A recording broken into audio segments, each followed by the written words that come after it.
Okay, when you're disconnecting the caliper, because there's a hard line here, it goes to this bracket, but also you have the front wheel speed sensor wire connected. Now some people disconnect the connector down below there. I prefer not to mess around with that, and I'm just gonna pop this retainer right off here, and I will take this 10mm bolt out. If that bolt looks extremely rusty, then yeah, go ahead, go down there, disconnect that, but I'd rather not mess around with any of that stuff. Use a 10mm socket. Take this off, bracket's loose, and just using some needle nose pliers, just squeeze that, and that slides right out. Now that's separated. You don't have to worry about the ABS or the wheel speed sensor. And take this bolt out and use a 12mm socket. Take that off. Now that's loose. The hose and that line. Now we're gonna take these springs out, just using some needle nose. Pull that out.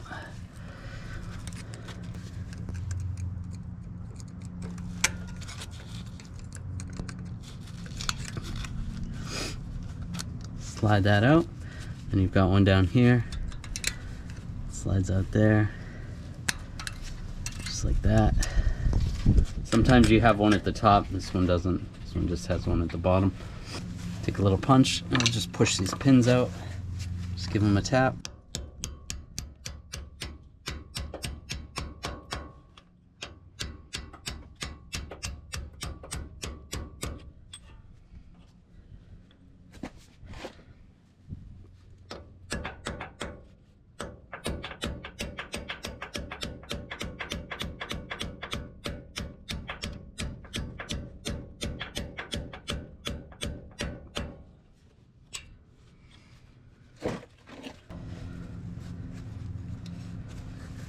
Just gonna use some lock-in pliers, some vice grips. Sometimes you gotta get a little tap over here.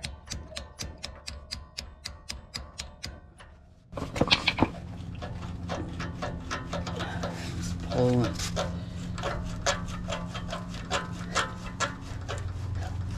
Work it back and forth.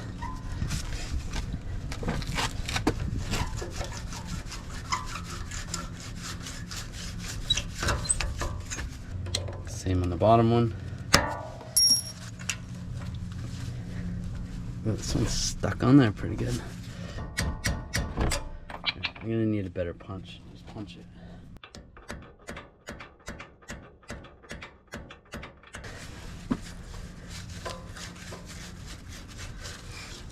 There we go. Pull that off. Take these pads out.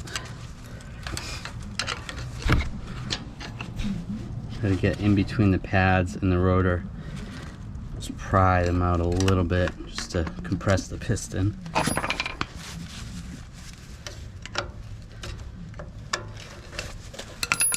Pad, slide it out. Same with that one.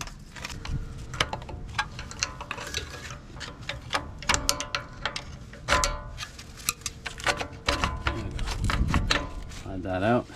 This is the inboard one, has the squealer on it, the brake warning indicator. Now I'm doing the brakes on this car, and the old pins had a lot of trouble coming out. You can see they're all gashed up right here in the end. Not great. So if I was doing a $50 brake job, you could just slam these back in and you'd be fine until the next guy goes to do it, and then they're gonna struggle getting these out, and they probably won't even be good anymore by then. So I ran down the street, got some new pins and springs, just a hardware kit, and we're gonna make it nice. It's gonna be good, it's gonna be quality, and the next guy that goes to replace the brakes isn't gonna struggle. I'm gonna put some anti-seize in those holes or on the pins, and we'll be good to go. All right, 19mm socket. Take these bolts out.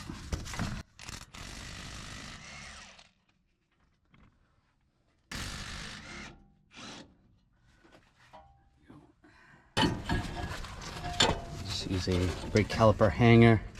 I'll just hang it somewhere so that the spring isn't being strained. So there's no tension on the spring.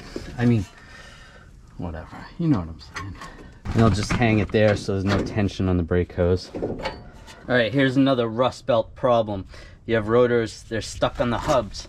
You can't slide them off. Yeah, sometimes they do get stuck whether you're in a rust belt or not, but these are on a lot more than, even if you take a hammer, give it a good few taps.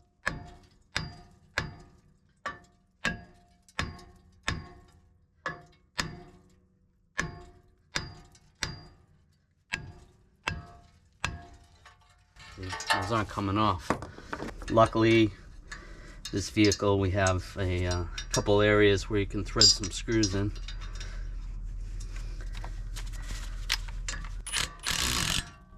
And that came right off. That's actually a lot quicker than normal. Slide that off, but that's that rust buildup right there on the hub surface. That's just from this rotor.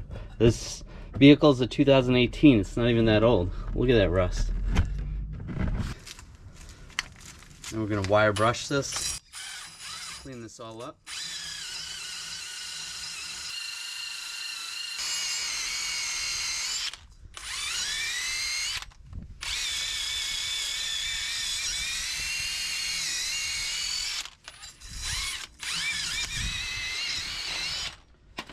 All right, it's all cleaned up. Then I take a thin coat of anti-seize. If you can get copper anti-seize, that's even better, but this works good too. Obviously, I'm gonna spread it out a little bit. That's a little thick, but just do a thin coat. You want it mostly right on this surface so that the rotors don't get stuck and the wheel doesn't get stuck. The wheel was really stuck on this as well, not just the rotor. Don't get it on the studs though, because you don't want it affecting the torque of the studs. So just go around. You can wipe it off the studs a little bit, but just try not to get too much on. All right, there we go. Thin coat. It's gonna slow down corrosion. We shouldn't have any more stuck rotors. All right, with the rotors, they are labeled left and right, which I really like, because sometimes it can be confusing which way these vanes should go, or the slots, where the slots should go. So that's gonna be for the driver's side. So pull that off. There. Just take a lug nut, put a lug nut on just to hold the rotor on good. Just use a caliper compressing tool.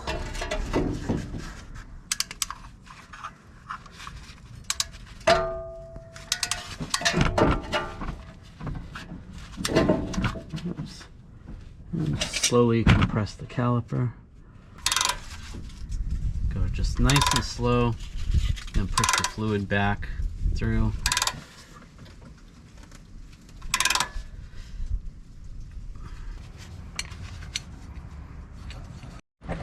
Now this doesn't have a bracket, but the pads do ride up along the sides here, so I'm just going to use a wire brush to clean those up. Just be careful, don't ruin the boots.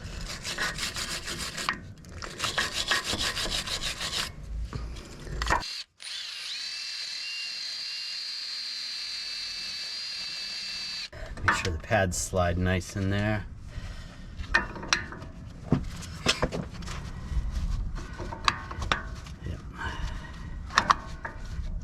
Yep, those are good. And this one.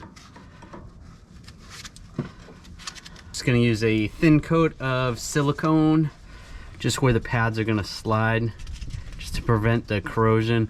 I know normally you don't want to do this because you're gonna build up some dirt and debris, but because of the way these are set up, I'm just gonna put a little bit of just a thin coat just so the pads can slide easier and to prevent corrosion. Make sure the hose isn't twisted. Slide it over the rotor. Get the bolts started. Snug snug these down first.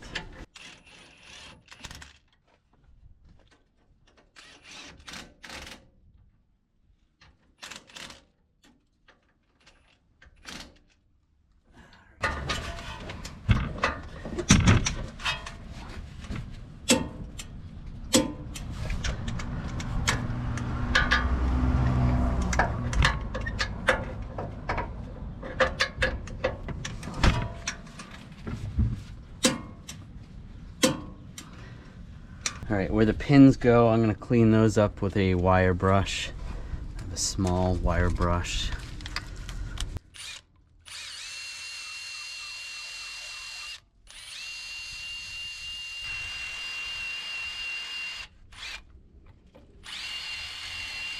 So the squealer was on the bottom, on the inside. Let's get that lined up. Slides in there nice. And then the outside does not have the warning indicator or squealer. The lower pin has this spring that goes around it.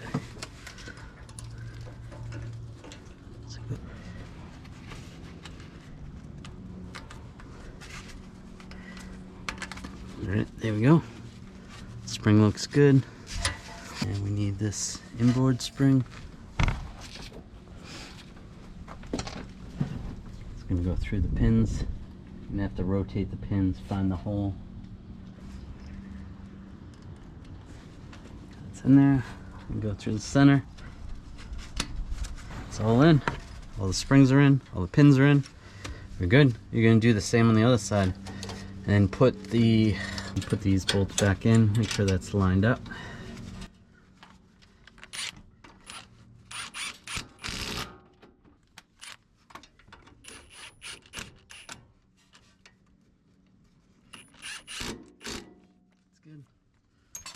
Slide that wire back in place, double check, everything looks good.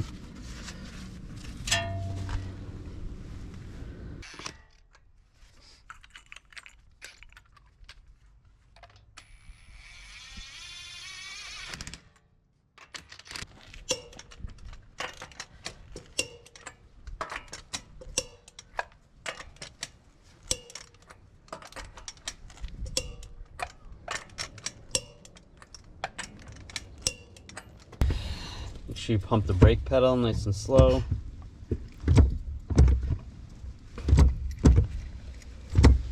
Check the brake fluid and adjust accordingly. All right, so far so good. No brake pulsation, no weird squeaking or anything like that. Everything seems to be fine. Yeah, it feels good.